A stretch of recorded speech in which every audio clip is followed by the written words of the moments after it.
నిజామాబాద్ జిల్లా BJP incharge మీసాల చంద్రయ్య గారిపై మాధవ్ నగర్ లో సాయిబాబా టెంపుల్ వద్ద దాడి జరిగింది.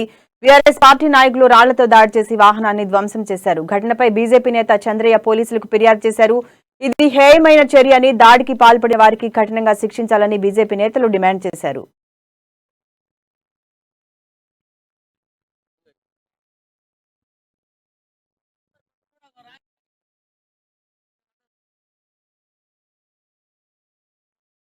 నిన్నటి రోజు నిజామాబాద్ జిల్లా భారతీయ జనతా పార్టీ యొక్క పదాధికారుల సమావేశం జరిగింది. ఆ పదాధికారుల సమావేశానికి భారతీయ జనతా పార్టీ జాతీయ కార్యదర్శి, తెలంగాణ ప్రభారి, సీనియర్ నాయకులు అరవింద్ మీనన్ గారు ముఖ్య అతిథిగా రావడం జరిగింది. అదేవిధంగా మా నిజామాబాద్ జిల్లా ప్రభారి, రాష్ట్ర పార్టీ తరఫున మీసాల చంద్రయ్య గారు కూడా రావడం జరిగింది.